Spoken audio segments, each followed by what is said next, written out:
क्या आपने कभी सोचा है कि हमारे जीवन में दुखों का असली कारण क्या है?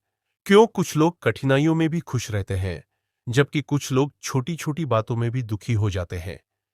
भगवत गीता हमें इस सवाल का जवाब देती है। एक मोह, अटैचमेंट, असली दुखों का कारण। भगवान श्री कृष्ण अर्जुन को समझाते हैं कि मोह यानी अत्यधिक लगाव ही दुखों की जड़ है। उदाहरण से समझते हैं। मान लीजिए कि किसी व्यक्ति को अपनी नई कार से बहुत अधिक लगाव हो गया। एक दिन कार गलती से किसी और वाहन से टकरा जाती है और उसे नुकसान हो जाता है। अब वह व्यक्ति इतना दुखी हो जाता है जैसे उसने कोई बहुत बड़ा नुकसान झेल लिया हो।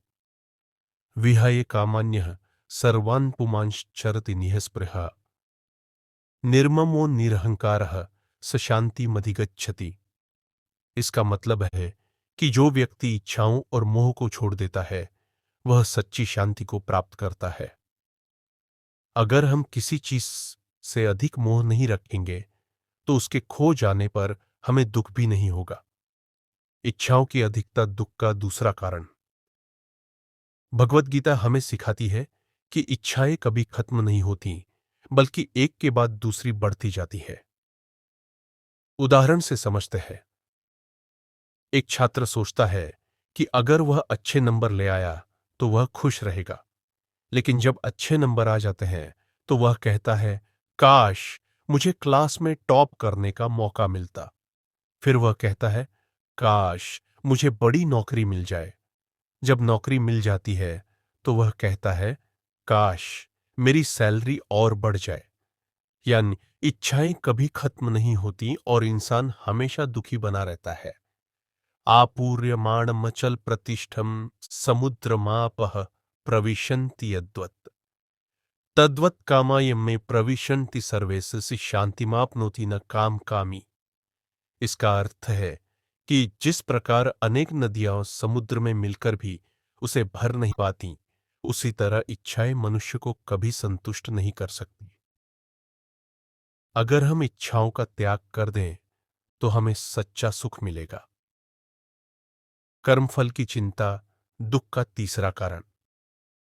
भगवान श्री कृष्ण ने कहा है कि हम कर्म पर ध्यान दें, फल की चिंता न करें। उदाहरण से समझते हैं। एक किसान खेत में बीज बोता है, लेकिन उसे यह चिंता सताने लगती है कि बारिश होगी या नहीं।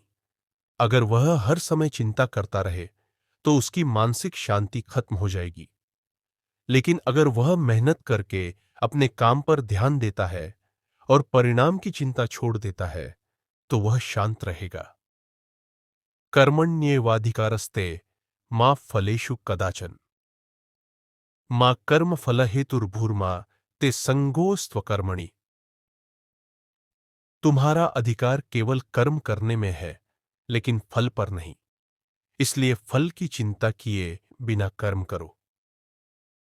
अगर हम इसे समझ लें तो हमारी चिंता और दुख खत्म हो जाएंगे। दुख से मुक्त कैसे हों?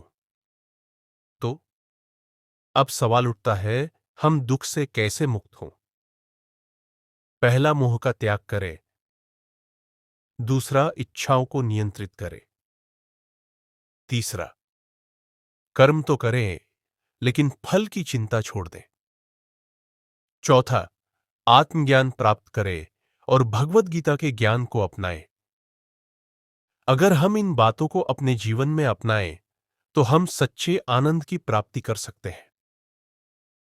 क्या आप भगवत गीता के इस ज्ञान को अपने जीवन में अपनाएंगे? कमेंट में हमें बताइए। अगर आपको यह वीडियो पसंद आया तो इसे लाइक करें, अपने दोस्तों के साथ शेयर करें और हमारे चैनल को सब्सक्राइब करें ताकि हम और भी आध्यात्मिक ज्ञान आपके लिए ला सकें।